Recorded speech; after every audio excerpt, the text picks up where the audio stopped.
Hey everybody, Steve Foster here, Creekside Custom.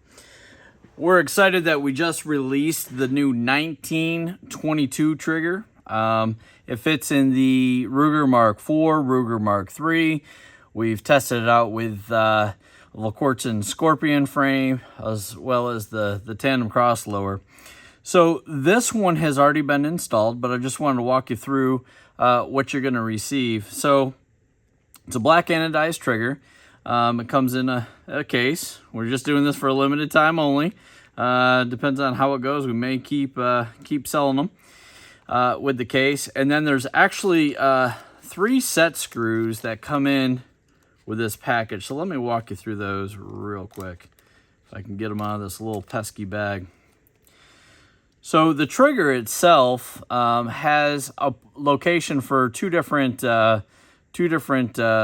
screws. The top area up here, this is called the pre-travel screw, and then the back of the trigger, there's an over-travel screw. Your package will come with 3 different screws. The two larger ones are 1/4 of an inch, and then the smaller one is a 3/16 of an inch. And there's other videos out there that can show you how to replace a trigger in a Ruger. This is a little bit of a pain.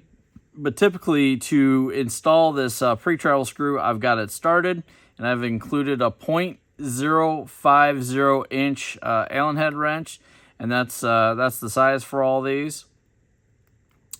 And these are kind of tough to get in there, but you can either feed it clockwise through the bottom of the trigger, or reverse it. You always want to install it with the Allen head screw, the head towards the bottom of the trigger. And then you're going to go ahead and screw it into place. And this one takes a while to do, so I'm not going to do the whole thing. But what you want to see in order to set a trigger is just to see the tip of this to come out to approximately here, maybe a 1/16 of an inch or so, right out the top. And then when you install the trigger, it'll look like this. It'll just be barely sticking out. And what that does to make some adjustment here, that determines the pre-travel of the trigger. And of course, people that have been doing this for a while, you always, whether you've been doing it for years or at first, you always want to make sure that the gun is clear whenever you're working on any sort of trigger. So or any gun for that matter. As soon as you take it out of the safe or out of a bag, you always want to make sure that it's clear. You never want to assume the last person did something right. So trust but yet verify. So the pre-travel of the trigger is this piece of it. It's how far the trigger moves before it engages the sear. For me, I like a little bit of pre-travel, similar to my 1911s that I shoot. This is a little bit pre-travel, and that's perfect for me. You may be able to take out just a little bit more of this.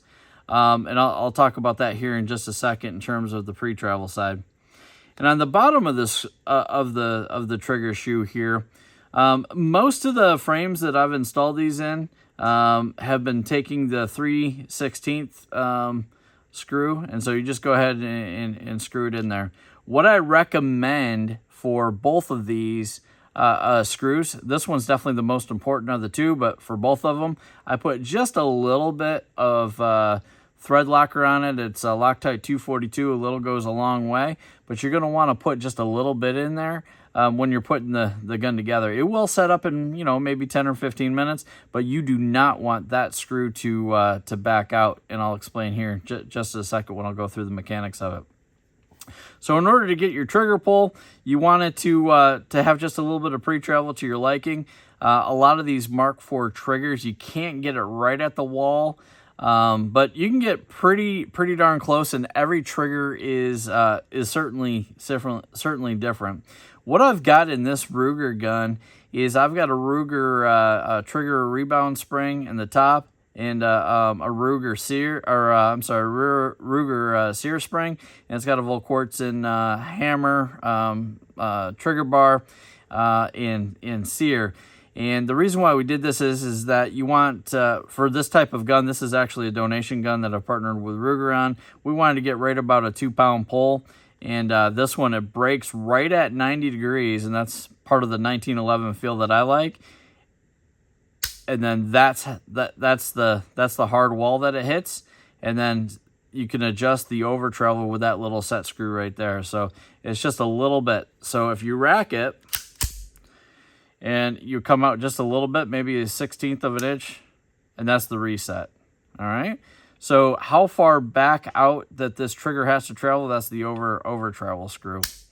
The other thing that I will say about these, this type of setup that you got to be very careful with when you're installing this, and certainly I recommend a gunsmith installation, especially, there's a lot of do-it-yourself gunsmithing out there, and I've got a Dremel too, but this one's extremely important because when you put a trigger to when you put a 22-45 together, you're going to test the trigger. You never want to drop the hammer on an empty gun like this, but you're going to test it, and then you always want to check to make sure it resets, and then pull it,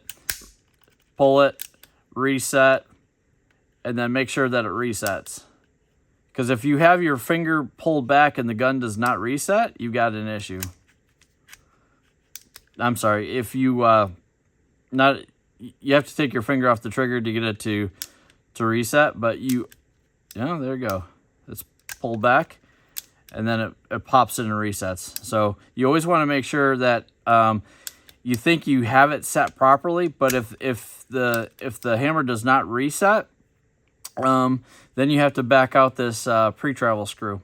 What I always recommend is once you think you got it where you want it to be, go ahead and put the upper back on. Of course, that's a lot easier when you're not on camera. When you're not on camera, is go ahead and dry fire it to make sure that it resets. Hold the trigger down, rack it, let it go, pull the trigger again, rack it. I do that probably 10 or 15 times, and in my experience, you got a great setup. You did everything correctly. Every trigger again is different. On my competition guns, I run the Volquartsen internals, including the sear as well as that reset or rebound spring. And my trigger pull is just over 1.5 pounds. This one here is right at 2 pounds in an ounce. I pulled it on the trigger gauge several times. What you don't want to have happen is, and again, I can't stress this enough, is you got this, you think you've got it set correctly, but you didn't try it with the upper on, and then it doesn't reset. So what could happen is you go to the range, and you go ahead and you get up to the line, you pull the trigger, and nothing happens. And then sometimes if you wiggle it, or you pull it really hard, and then it drops. That is not the situation you want to be in. So you always want to make sure that it resets properly in dry fire before you take it out of the range. And again, if you have a question on adjusting this screw, and again, with the Allen head wrench, you can go ahead and adjust it while it's sitting in there and trigger. I adjust it out to where it usually won't reset, and I back it out about 1/4 to 1/2 of a turn. And for the most part, that's about as good as you're going to get that particular trigger on that gun. All right. So that's high level, the installation. There's other videos to take everything down, but the trigger shoe is a replacement for a regular Mark IV, Mark III, as well as the Scorpion. So let me talk about a couple of other advantages of the trigger. A lot of people, I shot the World Rimfire match this weekend and sold out half the run of triggers just because I let people try my gun. Is that it's got a good reduction in pre-travel, and then of course you've got good over-travel adjustment here. But what happens is a couple things. Is we've got the trigger in designed properly. It breaks at 90 degrees, right? Which we want that to do. Not all triggers do that. The other thing is that it's called mechanical advantage. It's kind of like a lever, if you will. Is that the trigger shoe sits back a little bit further, and so you're able to pull the trigger with less force, and that's what gives you that 1911, $300, $250 trigger job feel in a gun with, $50 at this time. I'm sure over the course of the time, the price of the trigger is going to go up, maybe $75 at some point in time. The internals are right around $100 through Volquartz, and $125, maybe somewhere in there. And you can get a great trigger for, less than $200. One of the best, if not the best, trigger setup I've ever felt in a Ruger platform right here. So again, these are parts for shooters, made by shooters. But I just want to walk through what you're going to get in the package, a little bit of the adjustment, some of the do's and don'ts, and have a great trigger. If you have any questions whatsoever, please do not be bashful. Reach out to me, or again, I encourage you to stop by your local gunsmith, and I'm sure they'll be more than happy to install your new trigger shoe for you and set it for you properly. All right. Well, thanks, everybody. If you got any other questions, feel free to hit me up on social media. Thanks again. I appreciate it.